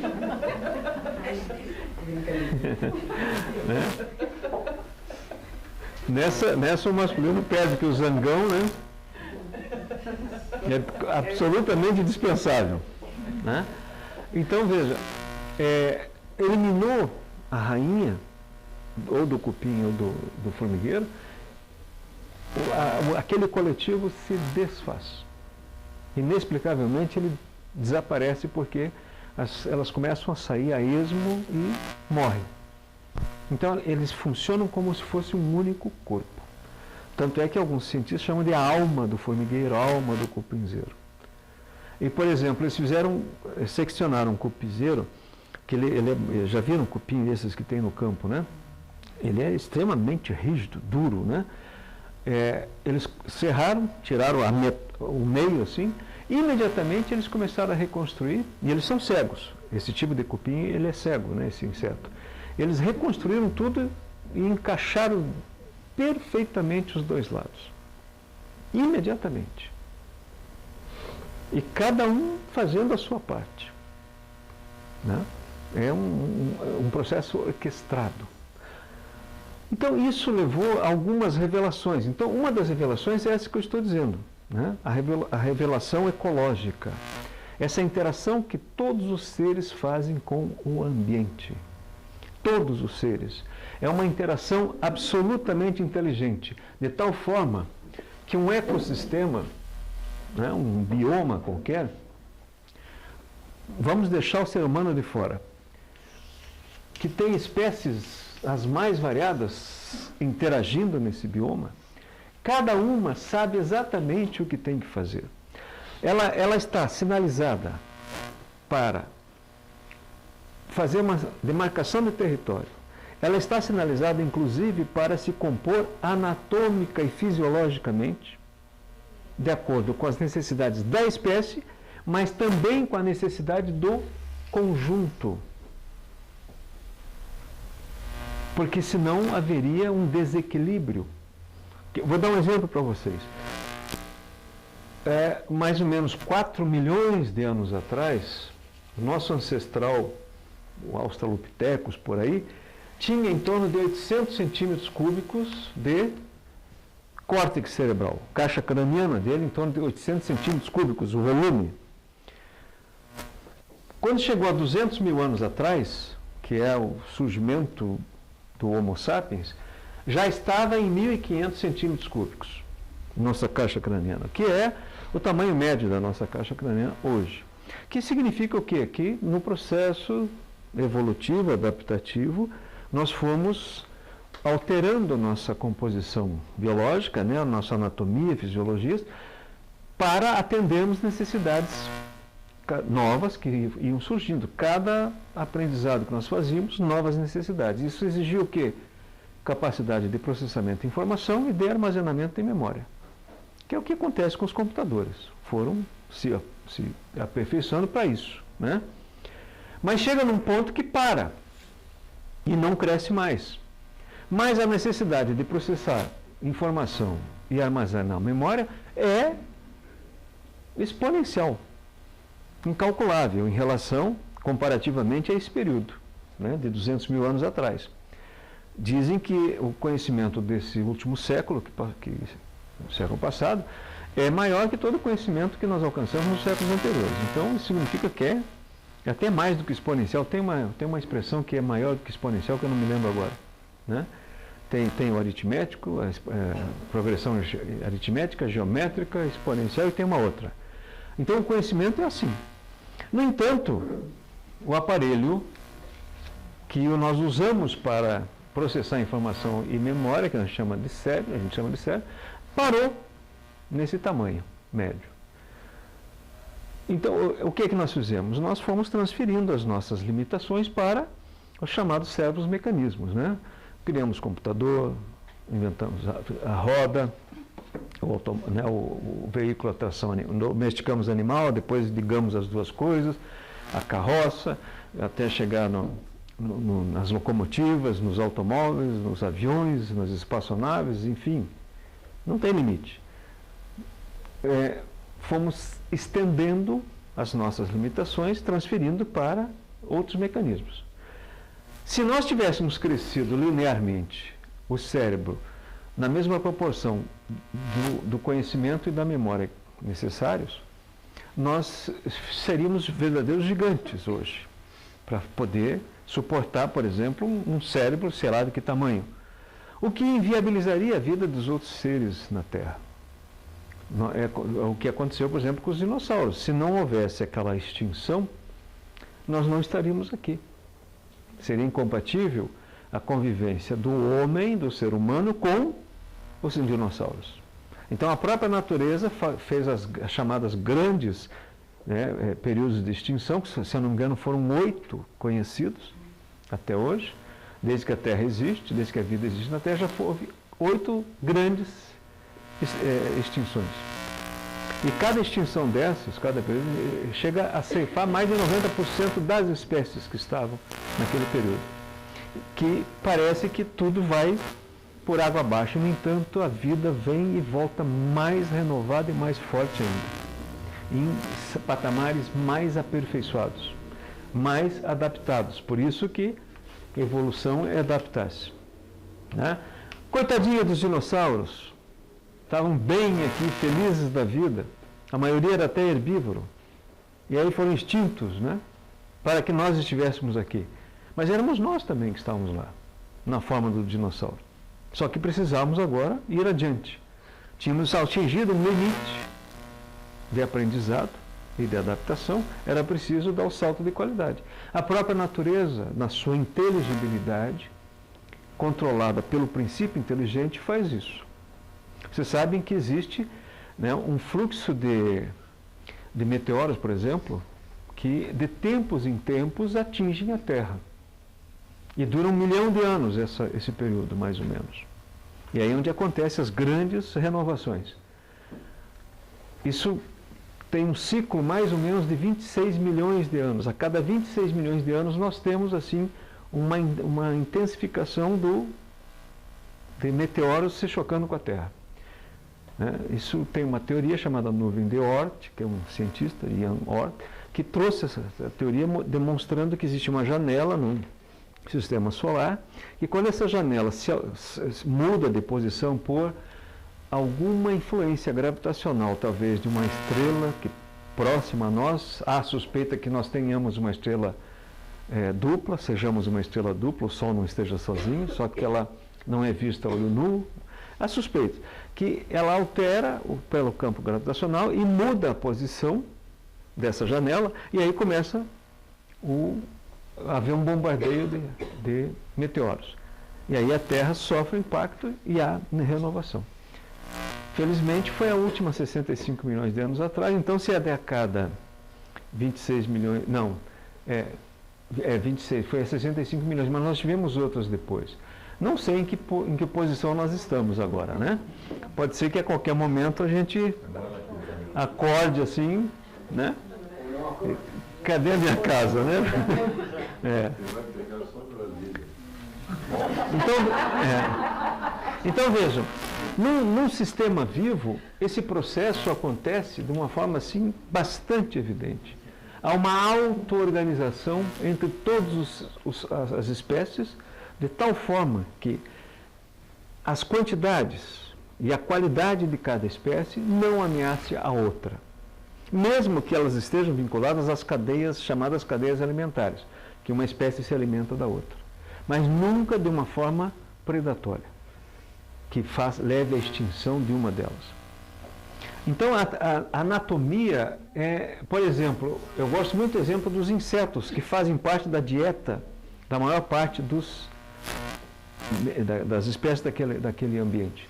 Os insetos é dieta de passarinho, de cobra, de sapo, um monte de bicho come inseto, né? Então eles têm que se reproduzir muito, em larga escala e rapidamente, porque muitos morrem. Então é preciso repor a quantidade necessária para fazer o equilíbrio da espécie e do conjunto. Então, entre mortes e nascimentos, você tem permanentemente uma média constante de insetos no ambiente. Então, eles se reproduzem rapidamente, cada inseto fêmea deixa um monte de descendentes, vive pouco, mas deixa um monte de descendentes, e assim eles fazem a manutenção da sua espécie e do sistema. Se os mamíferos desse sistema tivessem que fazer da mesma forma, a mesma relação matemática entre nascimentos e mortes, não haveria uma superpopulação de mamíferos e, portanto, sufocaria as outras espécies, porque consumiria todos os recursos naturais e ocuparia todo o espaço. Então, os mamíferos se reproduzem como? Muito lentamente. Poucos descendentes. Não é toda hora, né? Então veja como há uma inteligibilidade que faz com que tudo se auto-organize. É como se existisse um regimento de condomínio implícito em todos os seres que estão compartilhando aquele espaço e aquele tempo. É uma espécie de um regimento. Só que é um regimento que está gravado né? Um imprinting na composição genética de cada um, de cada espécie. Todos sabem o que tem que fazer e como devem fazer. Quando o homem entra, pelo livre-arbítrio, ele pode desorganizar. Ele vem aqui e desmata. E aí uma parte das espécies vai sofrer. Só que como a inteligibilidade permanece, elas vão fazer adaptação. E viram o quê? Pragas. Né? Vão avançar na lavoura aqui, porque elas estão como nós, todas elas, inclusive as vegetais, sinalizados para preservar a vida. Então, há algo fundamental que é comum a todos os sistemas vivos. Todo ser vivo está vinculado ao que Spinoza chamou de conatos. Está sinalizado pelo conativo. Uma tendência irrefreável de preservação da vida. Por quê? O conatos não é a própria preservação da vida em si, mas o porquê preservar a vida. Porque todo ser está sinalizado para preservar a vida. Por quê? Esse é o tal do sentido. Há um sentido para a vida? Há. Tudo sugere que sim. Qual é o sentido da vida? Perfeição, evolução. Tudo que disserem está certo. E tudo que disserem não esgota. É como eu perguntar assim a vocês, o que é ser feliz? Tudo que disserem está certo. Mas tudo que disserem não esgota o que é ser feliz. Né? Porque no nosso possível nós vamos dizer que ser feliz é ter um carro, ter uma casa. Está errado? Não. É o meu possível nesse momento. Mas como eu vou descobrindo que o carro, depois que eu tirei da concessionária, usei uma semana, eu já estou olhando para o outro carro, né? Eu estou falando assim de maneira geral, não estou dizendo que todo mundo é assim, né? Porque não está ali a felicidade, mas eu preciso aprender isso. Eu estou irrefreavelmente e invariavelmente buscando a felicidade. Se há alguma coisa que realmente nos une a título substantivo, né, de substância, de fundamento, é que todos querem ser felizes. Se é algo que nos unifica, é isso. Todos caminham. Então, há um sentido. Não há uma direção, há um sentido. É um sentido. Tem um propósito. Nós não sabemos nem o qual definir o sentido e nem o propósito, mas que há. Há um chamado princípio antrópico, aí não é um entrópico de entropia, que é a desordem do universo. Antrópico de antropo, de que tudo sugere, o princípio cosmológico antrópico, tudo sugere que, desde o princípio, as coisas foram se organizando para que nós estivéssemos aqui. Dentro de uma ótica da antropologia espírita, nós podemos dizer assim, nós, desde o princípio, sabíamos que tínhamos que construir essa terra para nós, em todos os estágios que nós estivemos aqui. Quando eu digo nós, eu estou dizendo o princípio inteligente. Me parece que tudo sugere isso. Existe uma literatura muito interessante, vasta, eu diria, sobre isso, onde vocês encontram cientistas prós e contras, né? Falando sobre a relação, por exemplo, o sentido da vida. Eu estou lendo um livro agora que ele começa perguntando assim, por que é que as coisas existem e não o contrário? Por que a não existência? Por que que nós existimos? Isso, aliás, foi levantado pelo diretor do CERN, o Centro de Pesquisas Nucleares Europeu, que é lá onde tem um acelerador de partículas em Genebra. O território pega parte da Suíça e da França, né? Ele é subterrâneo, fica a 100 metros do solo, tem 27 km de diâmetro. Eles lá têm o maior acelerador de partículas. Eles estão pesquisando como foram os primeiros 3 minutos Então surgiu o universo, querem reproduzir. E onde eles comprovaram agora o campo de Higgs, que explica como é que surgiu a matéria, né? Quando eles comprovaram que a partícula, o campo e depois a partícula de Higgs eram reais, que ela tinha sido concebida matematicamente, nos anos 60 pelo John, né? Higgs, que é o cientista. Mas não havia possibilidade de demonstrar. Só agora, pelo acelerador de partículas, foi demonstrado que realmente ela existe, pela experiência que eles fizeram. Na entrevista, o diretor falou assim, estavam todos felizes, tinham alcançado aquele objetivo de tantos anos, que ali tem milhões ali, literalmente enterrados naquele acelerador. Ele disse assim, mas no fundo, o que nós estamos buscando é uma resposta para por que nós existimos. Por que a não existência? Essa é uma pergunta que não cala, né? Kardec começa toda a codificação com essa indagação. De onde viemos, para onde vamos, quem somos nós. Então é uma indagação permanente. O que é que os cientistas estão buscando lá no CERN?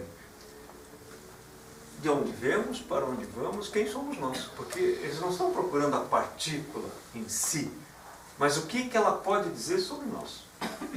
Quando nós mandamos uma espaçonave para os confins do universo, né?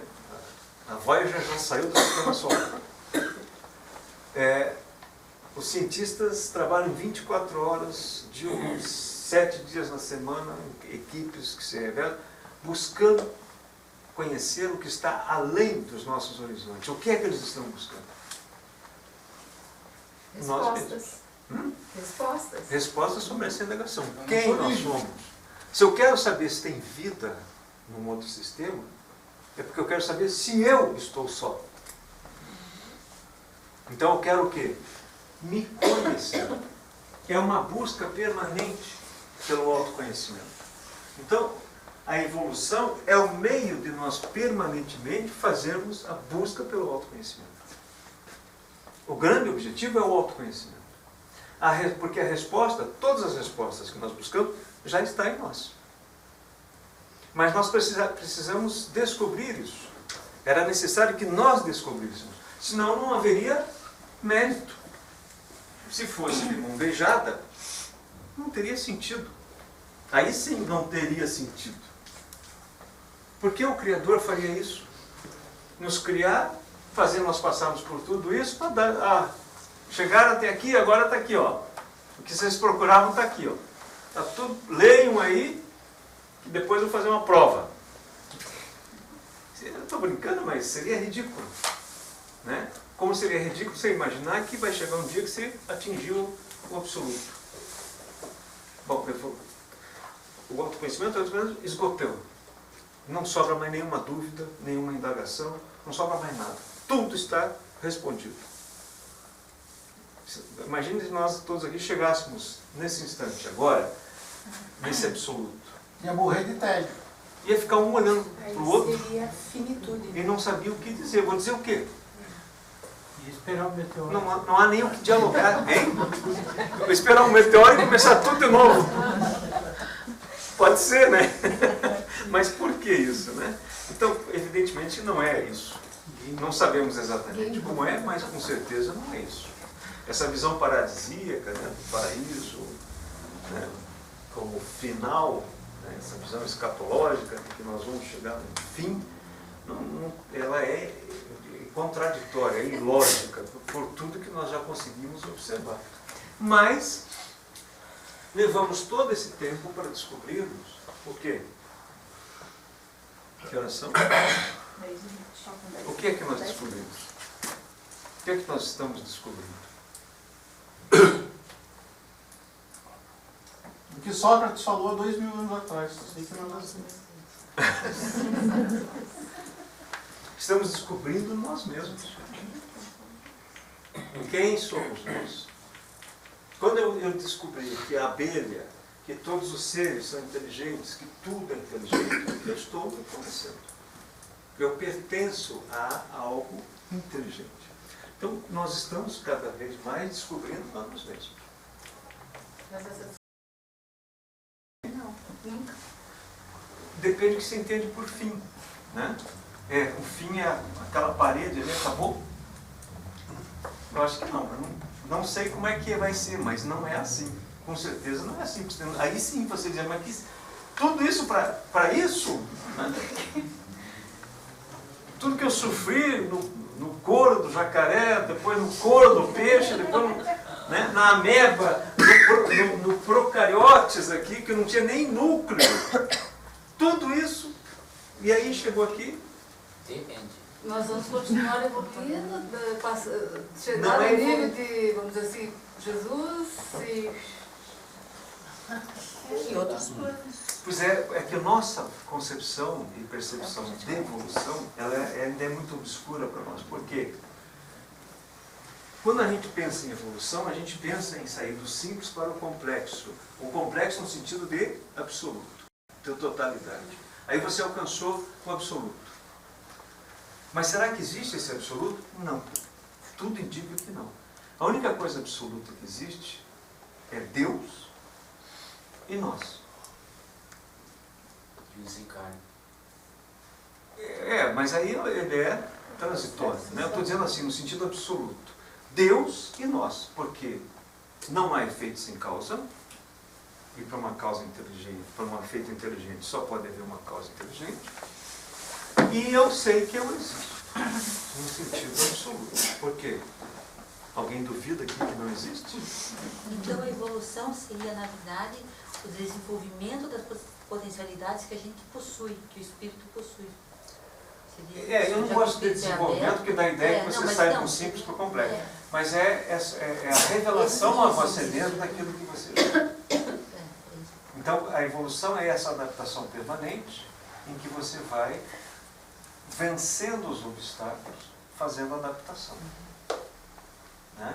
Veja, nós saímos daqui, nessa etapa pequena, chegamos a 1 bilhão de anos, 1 bilhão e 700 milhões de anos para chegarmos no nucleado, aí damos um salto.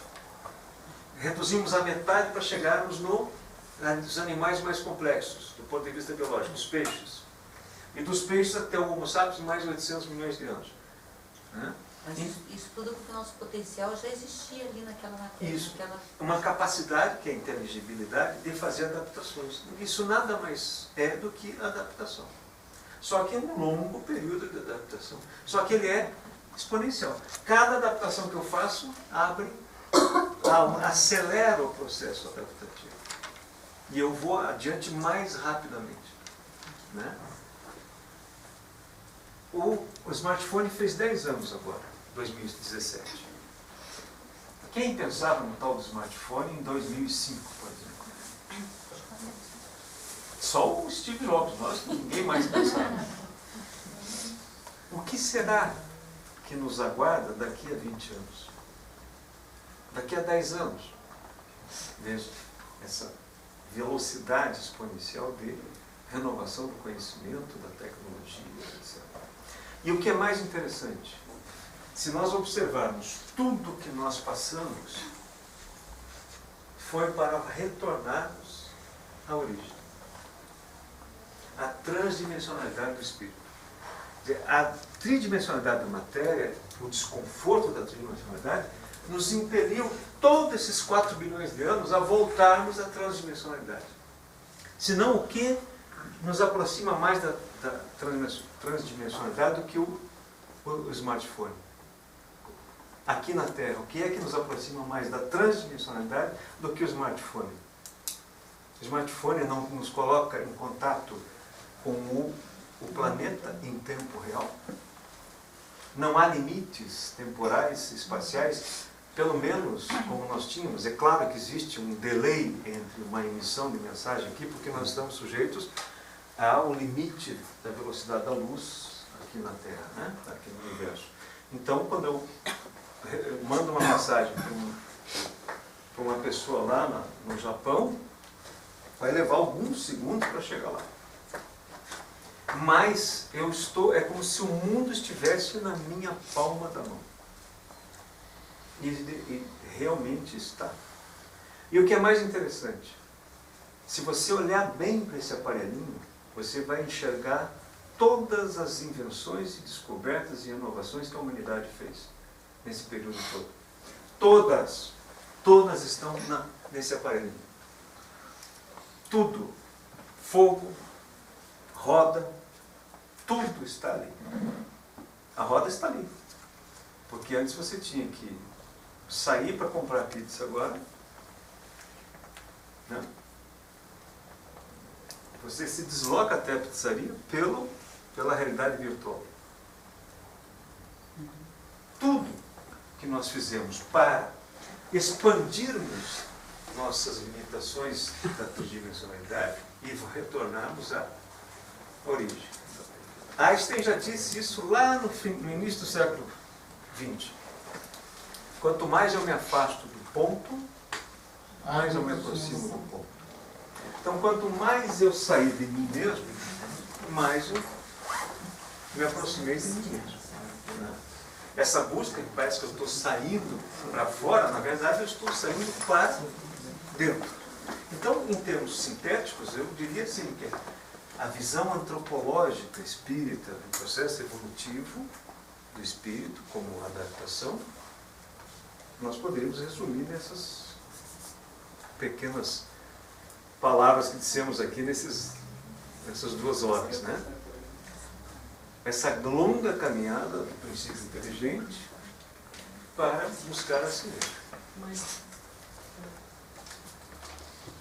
Infelizmente eu me estendi demais e ficou 2 minutos para perguntas, questionamentos.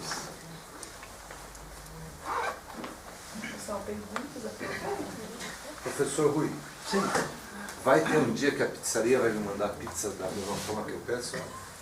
Pelo smartphone. Quando você puder imprimir na impressora 3D a sua pizza. Você escolhe. Tem uma farelinha em casa e a pizza já vem. Eu vou fazer só uma pergunta ali, que eu estava achando uma certa incoerência, muito embora as últimas palavras eu acho que eu matou um pouco essa minha dúvida, porque você estava falando ali nesse processo evolutivo, a gente está sempre tendendo a buscar a transdimensionalidade, né? E ao mesmo tempo a gente tem, e todos os seres têm, nós também temos um conatus muito forte, né? Mas porque eu estava pensando, achei uma incoerência, porque daí a gente está no período que a gente tem acesso à transdimensionalidade é quando nós estamos, vamos dizer assim, encarnados, né? E se nós buscamos isso, o nosso conatus não deveria ser tão forte, porque a gente estaria buscando fora, né? Mas eu acho que isso se fecha mais, na verdade, no momento em que eu, encarnado, estou acessando a transdimensionalidade. Porque, veja, nós somos transdimensionais, nós não sabemos disso. Mas intuitivamente nós somos. Então, quando é que a gente percebe que era feliz? Quando perde, né? Eu era feliz e não sabia. Mais ou menos a mesma coisa. Quando nós reencarnamos, nós começamos a descobrir que somos transdimensional e estamos agora tridimensionais. Eu estou simplificando, evidentemente, o que eu estou dizendo. E aí queremos voltar à situação anterior, né? Por que é um sentido que a gente anda em espiral? Porque eu vou nessa busca, entre altos e baixos, tropeços, etc. Eu vou sempre direcionado por esse eixo que representa o sentido. Ele é a minha transdimensionalidade, que é a minha totalidade. Eu venho para cá, eu me afasto de mim mesmo. E aí eu tenho consequências. Quando eu me afasto de mim mesmo, eu sofro algo que nós chamamos de dor. Seja dor física ou não. Mas dor é uma sensação tal, como diz o irmão Grimm, que você nunca mais quer voltar a ter. Isso me impele a voltar para o eixo. Aprendi, volto maior. Mas no meu processo existencial eu vou cometer novos erros. Então vou fazer novamente um afastamento do eixo. E assim até na eternidade. Então, tem uma coisa que me indaga, não sei se tem muito a ver, mas sobre o senhor falando sobre os paradoxos, né? Então, porque nós estamos lá naqueles laboratórios que fazem investigações tecnológicas avançadas, e nós temos o povo na África ainda passando fome, então todo esse processo que parece que não há um progresso em relação a isso, né? Então, o que explica que de um lado um avanço tão grande e ao mesmo tempo uma parte dessa humanidade ainda num processo tão... Não são contraditórios, porque ao mesmo tempo em que nós ainda convivemos com essas desigualdades brutais, é preciso estar pensando no futuro. Porque veja bem, vamos pegar a corrida espacial. A grande motivação da corrida espacial foi a Guerra Fria, né? Os cientistas se aproveitaram disso, evidentemente foi uma grande oportunidade deles terem recursos para fazer as pesquisas. Mas a grande motivação foi a Guerra Fria, a corrida espacial, né? Quando os russos colocaram Sputnik, os Estados Unidos ficou inconformado e já imediatamente começaram a investir para colocar o primeiro homem no espaço e depois, até o final da década de 60, o homem na Lua. Então foi uma luta, gastaram bilhões, com a questão de competição de dois mundos que se confrontavam, né, na Guerra Fria. Um liderado pela União Soviética, outro liderado pelos Estados Unidos. O legado de tudo isso vai ficar para a humanidade. Por quê? Porque, no máximo até o final desse século, nós teremos que necessariamente estar colonizando outros sistemas, porque a Terra tem limite. Se nós deixássemos para desenvolver todo esse conhecimento, toda essa tecnologia, quando a humanidade atingisse o limite suportável da Terra, em termos demográficos, não haveria tempo para nós construirmos ou alcançarmos esse conhecimento em curto espaço de tempo. Haveria guerra e, quem sabe, até o próprio extermínio da humanidade.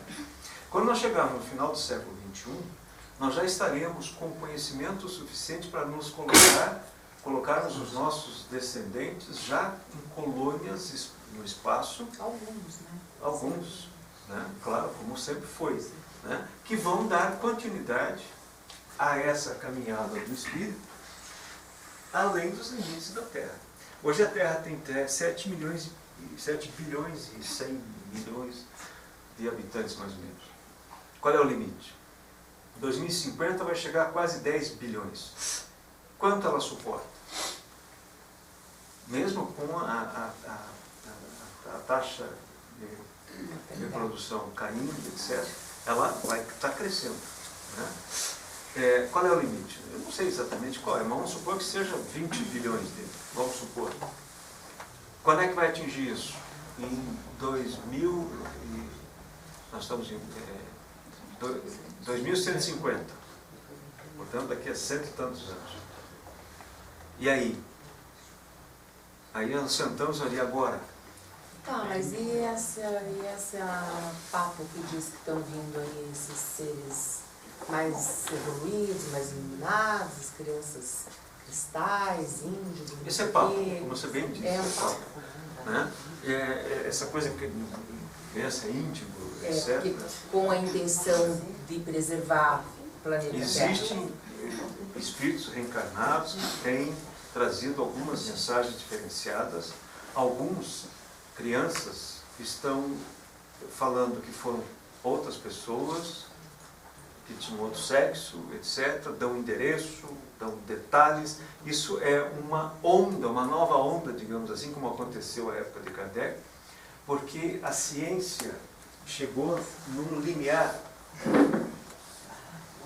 desse autoconhecimento que a ciência e os cientistas terão que necessariamente incluir nas suas equações o espírito.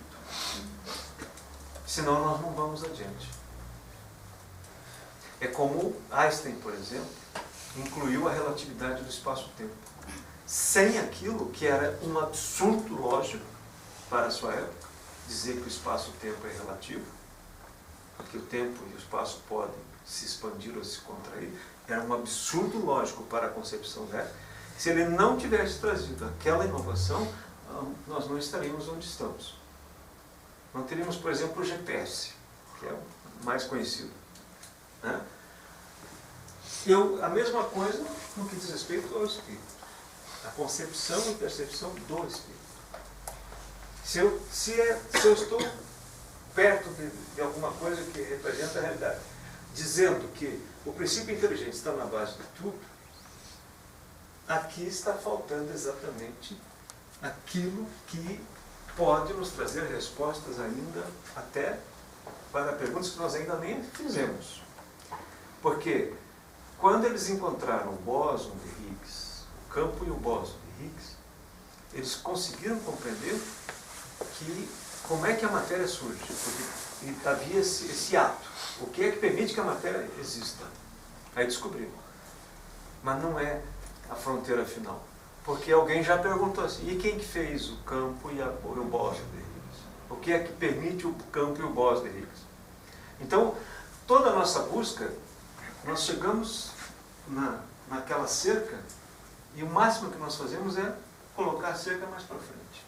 Nunca é uma resposta definitiva. Então, nós vamos permanentemente fazer essa busca, né?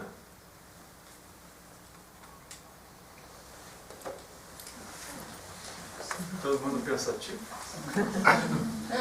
Pensa que isso é a linha do horizonte, né? Hein? Essa analogia que você faz é como a linha do horizonte. Por mais que você avance, você nunca chega na linha do horizonte.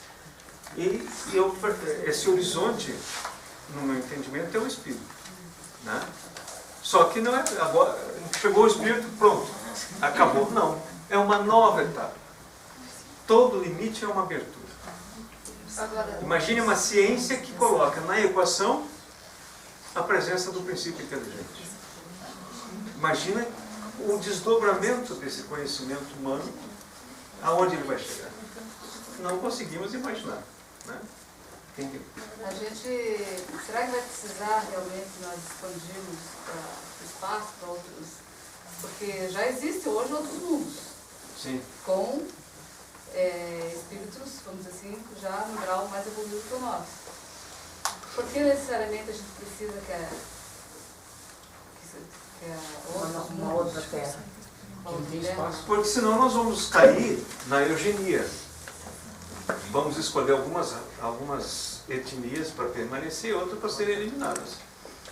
Vamos esterilizar uma parte da humanidade e vamos deixar outras preservadas. Quem vai fazer essa escolha? Mais ou menos naturalmente? Não, está havendo um controle de natalidade por contingências de natureza social, política, econômica.